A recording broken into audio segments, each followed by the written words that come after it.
नमस्कार दोस्तों, स्वागत है आप सभी का हिस्ट्री 365 में। मेरा नाम है चंद्रशेखर उपाध्याय और आप देख रहे हैं हिस्ट्री 365। जैसा कि आप सभी को पता है कि भारत में आने वाले प्राचीन भारत में आने वाले विदेशी यात्री हैं, उनकी जो हमारी सीरीज है उस पे हम क्लास कर रहे हैं। तो आज का जो हमारा क्लास है वो उसी पे आधारित है। और जैसा कि आप सभी को पता है कि जो हमारा पिछला क्लास हुआ था वो सिकंदर के बाद आने वाले विदेशी यात्री, जो दो विदेशी यात्री थे, जो महत्वपूर्ण दो विदेशी यात्री थे, उनके ऊपर हमने अपना जो क्लास था उसको किया था। तो हमने उसमें देखा था स्टबो को और एरियन को। तो हम इस श्रृंखला में आगे बढ़ते हुए चल रहे हैं। जैसा कि मैंने आपको बताया था कि हम इसमें करीब 8 से 9 जो यात्री हैं उसको पढ़ेंगे। तो आज का जो हमारा क्लास है वो हमारा प्लिनी के ऊपर और जो प्लिनी है, प्लूटार्क है, जस्टिन है, इनके ऊपर आधारित रहेगा। तो हम इनको देखेंगे, यानी कि सिकंदर के बाद आने वाले विदेशी यात्रियों में हमने सबसे पहले इससे पहले जो क्लास हुई थी उसमें हमने स्टबो और एरियन के बारे में देखा था, और आज हम देखेंगे प्लिनी के बारे में।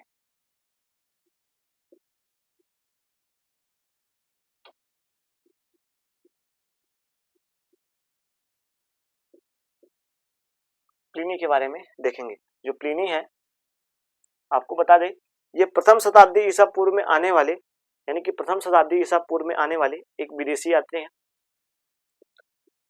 यहाँ पे मैं स्पष्ट लिखता हूँ आप, ताकि आप समझ पाए। प्लिनी, इनके बारे में जो इम्पोर्टेंट बात है वो ये है, यह प्रथम शताब्दी ईसा पूर्व में आने वाले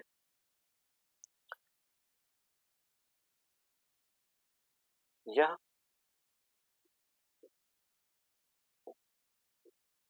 प्रथम शताब्दी ईस्वी में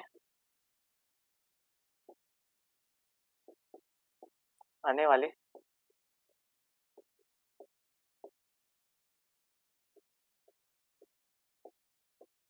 इनका जो टाइम पीरियड हमें देखने को मिलता है वो कहीं पे हमें 37 ईस्वी देखने को मिल जाता है, कहीं पे हमें 67 देखने को मिलता है, कहीं पे 80 में देखने को मिलता है। तो इस प्रकार से आप इस बात को नोट रखिएगा। इनके जो टाइम वैल्यू है वो हमें नहीं है, लेकिन आपको इन बात को संज्ञान में रखना है कि इनका जो शताब्दी है वो प्रथम शताब्दी ईस्वी में यह भारत आए हुए हैं। और इनकी जो पुस्तक का नाम है, आपको बता दूं, इनकी पुस्तक का नाम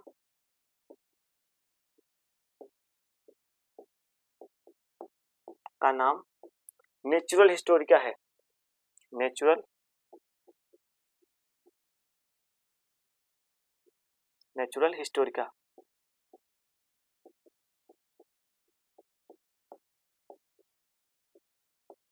आपको बता दूं कि इन्होंने इसमें वर्णन किया है भारत से और रोम का जो व्यापार है उसके बारे में इन्होंने अपने इस किताब में लिखा है और इस किताब में बताया है। तो उस समय की दृष्टिकोण से, यानी कि प्राचीन भारत के दृष्टिकोण से हमें जो बातें देखने को इसमें मिलती हैं वह काफी ज्यादा जो है वो इम्पोर्टेंट हमें देखने को मिल जाती है। तो इसमें हम देखेंगे इन्होंने भारत और रोम के व्यापार का जो है वह एक कह सकते हैं कि जो जानकारी है वो हमें दिया है।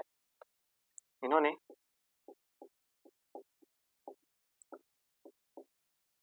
प्राचीन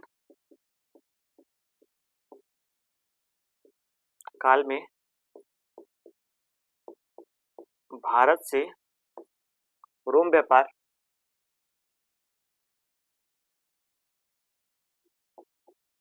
रोम व्यापार की जो जानकारी है वह दिया है।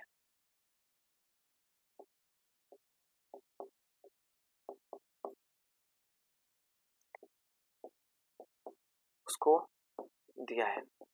और एक बात बता दूं कि इन्होंने रोम के व्यापार पे बहुत ज्यादा जो है अपना वो दुख व्यक्त किया है। यानी कि आप देखेंगे कि इनका ऐसा वर्णन हमें देखने को मिलता है कि भारत और रोम के व्यापार के बीच में हम देखते हैं कि रोम का सारा सोना जो है वह हमें भारत में आता हुआ देखने को मिलता है। यानी कि इन्होंने ऐसा वर्णन किया है,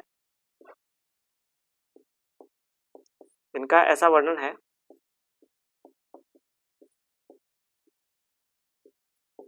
कि रोम का सारा सोना, रोम का सारा सोना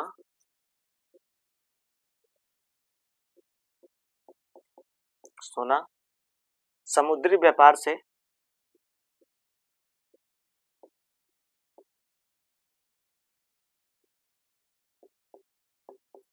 समुद्री व्यापार से भारत में आ रहा है, भारत में आ रहा है। तो इस प्रकार से हम देखेंगे कि इन्होंने जो अपने किताब में वर्णन किया है, उन्होंने इस बात का वर्णन किया है कि भारत से जो रोम का व्यापार होता है उस पर ये अपना दुख व्यक्त करते हैं और कहते हैं कि जो रोम का सोना है वो व्यापार समुद्री मार्ग से सारा जो सोना है वो भारत में आ रहा है, तो उस पर ये अपना दुख व्यक्त करते हैं। तो इन बातों को आप नोट कर लीजिएगा, ये सबसे इंपॉर्टेंट बात है इनके बारे में जो मैंने आपको बताई। सबसे पहले आप इस बात को ध्यान दीजिएगा, इनका जो नाम है वो प्लिनी है और ये 15 शताब्दी ईस्वी में आने वाले विदेशी यात्री हैं, जो कि मैंने आपको बताया कि ये श्रृंखला का ये चौथा वीडियो है, तो मैंने आपको बताया था। और इनकी जो पुस्तक है उसका नाम हमें नेचुरल हिस्टोरिका देखने को मिल जाती है। उसके बाद हम देखेंगे इन्होंने प्राचीन भारत पर रोम व्यापार की जो जानकारी है उसको हमसे साझा किया है, यानी कि इन्होंने बताया कि रोम से किस प्रकार से जो हमारा लाल समुद्र है उससे हमारा जो व्यापार है उस किस प्रकार से होता था। तो लाल समुद्र का जो हमें वर्णन है वो इनकी किताब में देखने को मिल जाता है कि लाल समुद्र से भारत का जो रोम के साथ व्यापार होता है वह भी था। यहाँ पे मैं लिख देता हूँ, लाल समुद्र से भारत का रोम के साथ व्यापारिक संबंध का जो वर्णन है वो है इनकी किताब में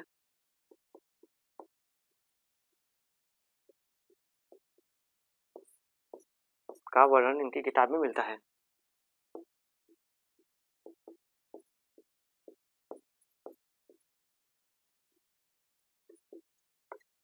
पुस्तक में मिलता है। तो जैसा कि मैंने आपको बता दिया कि इनका जो पुस्तक है उसका नाम जो हमें है वह नेचुरल हिस्टोरिका देखने को मिल जाती है। यह 15 शताब्दी में भारत आने वाले हमें जो एक कह सकते हैं कि यात्री हैं उनके बारे में जानकारी मिलती है।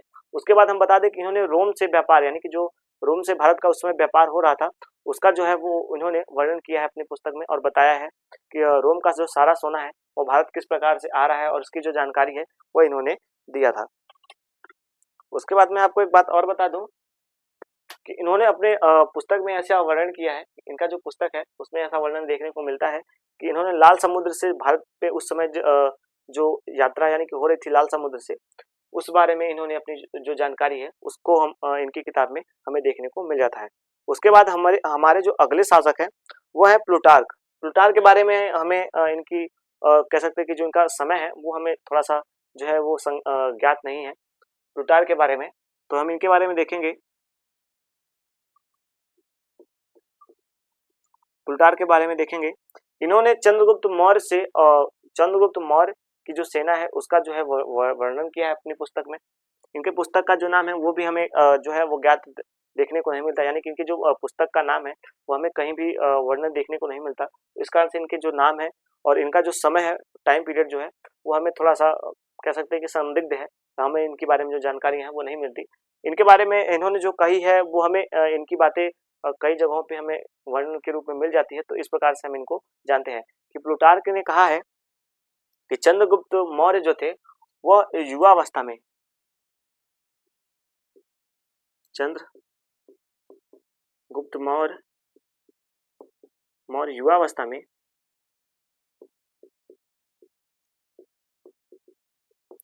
में सिकंदर से मिलने जाता है। आपको इस बात को भी नोट रखना कि यही सेम चीज जो है वो जस्टिन ने भी कहा है, तो इसको यहाँ पे आप नोट कर लीजिएगा जस्टिन के बारे में। तो हम इन दोनों के बारे में एक साथ ही देख लेते हैं कि जस्टिन और प्लूटार्क जो है इन्होंने जस्टिन और प्लूटार्क जो है वो एक साथ दोनों इनका जो हमें वर्णन देखने को मिलता है वो इसी आधार पे देखने को मिलता है कि मिलने गया था। उसके बाद हम देखेंगे कि कहते हैं चंद्रगुप्त मौर्य का साम्राज्य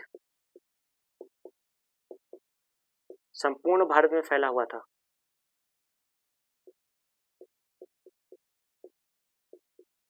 भारत में फैला हुआ था। और एक बात जो इम्पोर्टेंट है वो उस बात को भी आप नोट कर लीजिएगा इनका हमें जो वर्णन देखने को मिलता है, यानी कि जो प्लूटार्क का हमें एक जो वर्णन देखने को मिलता है, यहाँ पे मैं लिख देता हूँ कि प्लूटार्क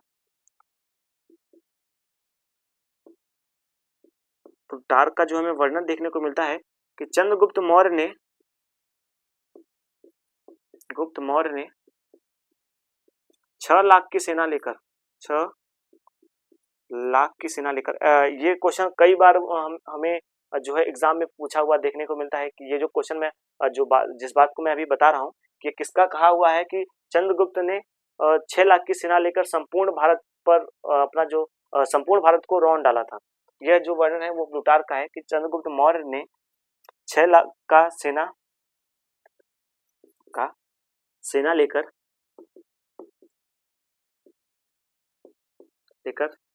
संपूर्ण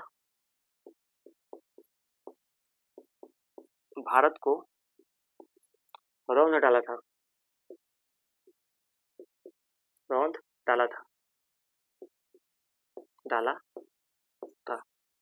तो इस प्रकार से हम देखेंगे कि प्लूटार्क का जो हमें जो बात हमें देखने को मिलती है प्लिनी के बारे में मैंने आपको पहले ही बता दिया सारी बातें। उसके बाद हम देखेंगे प्लूटार्क और जस्टिन जो है इन दोनों के जो हमें कह सकते हैं कि भारत आए हुए हैं, इनके बारे में जो टाइम पीरियड है वो हमें कहीं पे भी देखने को नहीं मिलता। इनका जो टाइम पीरियड है उसका वर्णन देखने को नहीं मिलता और इनकी जो पुस्तकें हैं वो भी हमें देखने को नहीं मिलती। तो इस प्रकार से हम देखेंगे कि इनकी जो पुस्तक के नाम है वो भी हमें अज्ञात है, यानी कि इनकी जो पुस्तक है उनका नाम जो है वो भी हमें देखने को नहीं मिलता। हालांकि आगे जब हायर स्टडी हम करेंगे तो उसमें जरूर से जरूर इनके जो पुस्तक होंगे उनके नाम में देखने को मिलेंगे, लेकिन जो हम एक बेसिक जो कॉन्सेप्ट तैयार करते हुए चल रहे हैं तो इस हिसाब से हम देखते हुए चलेंगे। अब हम देखेंगे कि जस्टिन, ये तो मैंने आपको प्लूटार्क के सारे बातें बताएं, यानी कि प्लूटार्क का ये जो एक पॉइंट है, ये जो 2 पॉइंट मैंने आपको बताया, पहला पॉइंट और जो दूसरा पॉइंट है, यह दोनों पॉइंट प्लूटार्क और जस्टिन का दोनों का है। लेकिन यह जो पॉइंट मैंने बताया ये सिर्फ और सिर्फ प्लूटार्क का है, तो इस बात को हमेशा आप नोट कर रखिएगा। अब हम देखेंगे जस्टिन के बारे में। जस्टिन कहता है कि चंद्रगुप्त मौर्य जब सिकंदर भारत से वापस जाता है तो चंद्रगुप्त मौर्य जो थे इनका जो सेना था वो डाकुओं का गिरोह था, यानी कि इनकी जो सेना थी वो डाकुओं का गिरोह कहा जाता था। तो आप इस बात को पहले नोट कर लीजिए। तो मैं यहाँ पे लिखता हूँ जस्टिन के बारे में जगह मैं साफ कर लेता हूँ, 1 मिनट। आप इस चीज को नोट कर लीजिएगा कि ये प्लूटार्क ने कहा है, कंफ्यूज मत होइएगा क्योंकि इतिहास बहुत ज्यादा कंफ्यूजिंग है, उसमें आप जितने कंफ्यूज होंगे उतने ही ज्यादा कंफ्यूज होते हुए जाएंगे। ठीक है, तो आप इस बात को नोट करिएगा। चलिए, ये तो मैंने आपको अब हम देखेंगे जस्टिन के बारे में।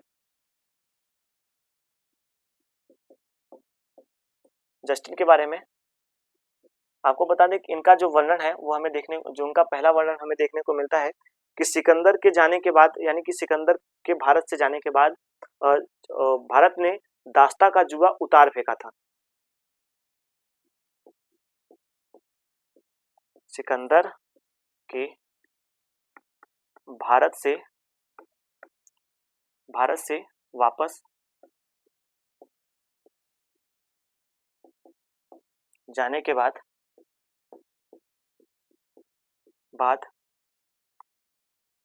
भारत से वापस जाने के बाद भारत ने दास्ता का जुआ उतार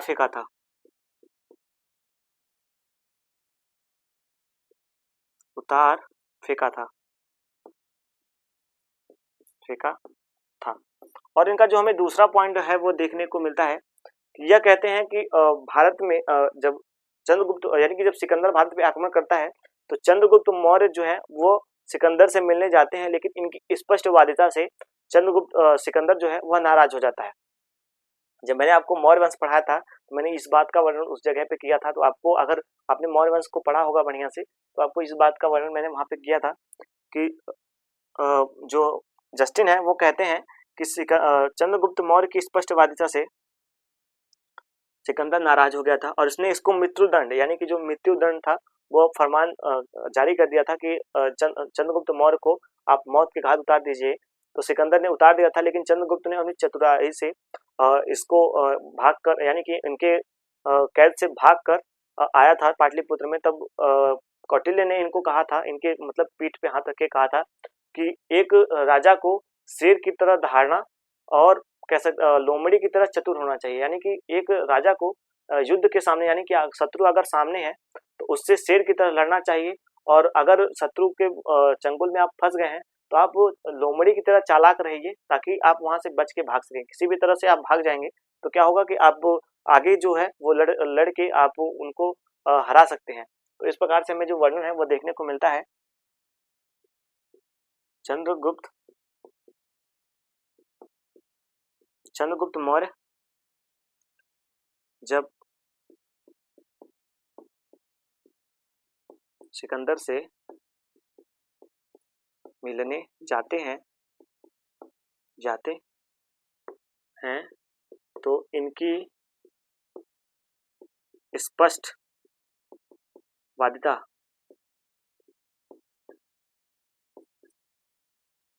वादिता से चंद्रगुप्त सिकंदर नाराज हो जाते हैं।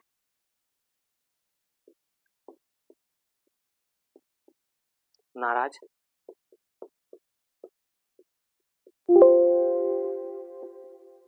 हो जाते और इनको मृत्यु दंड का जो हमें एक प्रावधान है वो देखने को मिलता है कि इनको मृत्यु दंड का जो है वह उल्लेख हमें देखने को मिल जाता है। तो आज की जो हमारी क्लास है वो यहीं तक आधारित रहेगी, और कल हम डायनोसियस और डायमेकस के बारे में देखेंगे, यानी कि जो हमारी आगे की क्लास होगी वो यहाँ तक की जो मैंने क्लास थी आपको बता दी। और इन सभी बातों का आप बेहद ध्यान रखें, क्योंकि यह जो है वो परीक्षा में सबसे इम्पोर्टेंट है और पूछे भी बहुत ज़्यादा जाते हैं। यानी कि ये जो चीज़ें मैं आपको बता रहा हूँ ये सबसे ज़्यादा पूछे जाते हैं।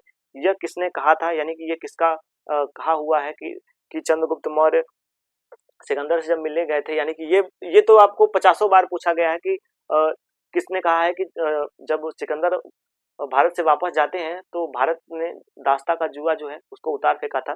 ये काफी बार पूछा गया क्वेश्चन है, इसलिए मैंने इसको संज्ञान में रखा और आपको ध्यान दिलाते हुए कहा। और उसके बाद प्लूटार्क ने, यानी कि जो मैंने आपको जब प्लूटार्क के बारे में पढ़ाया तो उसने कहा है कि 6 लाख की सेना लेकर समस्त भारत को रौंद डाला था, यानी कि चंद्रगुप्त मौर्य ने 6 लाख की सेना लेकर समस्त भारत को रौंद डाला था। तो ये वर्णन जो हमें है, वो जो स्टेटमेंट है वो भी हमें इन्हीं के देखने को मिल जाते हैं। आज की जो हमारी क्लास थी, हमने आज 3 जो विदेशी यात्री हैं इनके बारे में देखा था, और आगे की जो हमारी क्लास होगी उसमें हम और जो 2-3 इतिहास का, यानी कि जो और 2-3 हमारे कह सकते हैं कि बचे हुए हैं विदेशी यात्री, उनके बारे में हम देखेंगे। तो आज की जो हमारी क्लास है वो यहीं तक रहेगी। अगर आपको ये पसंद आया हो तो लाइक करें, शेयर करें, कमेंट करें और अपने दोस्तों के साथ जरूर शेयर कर दें। जय हिंद।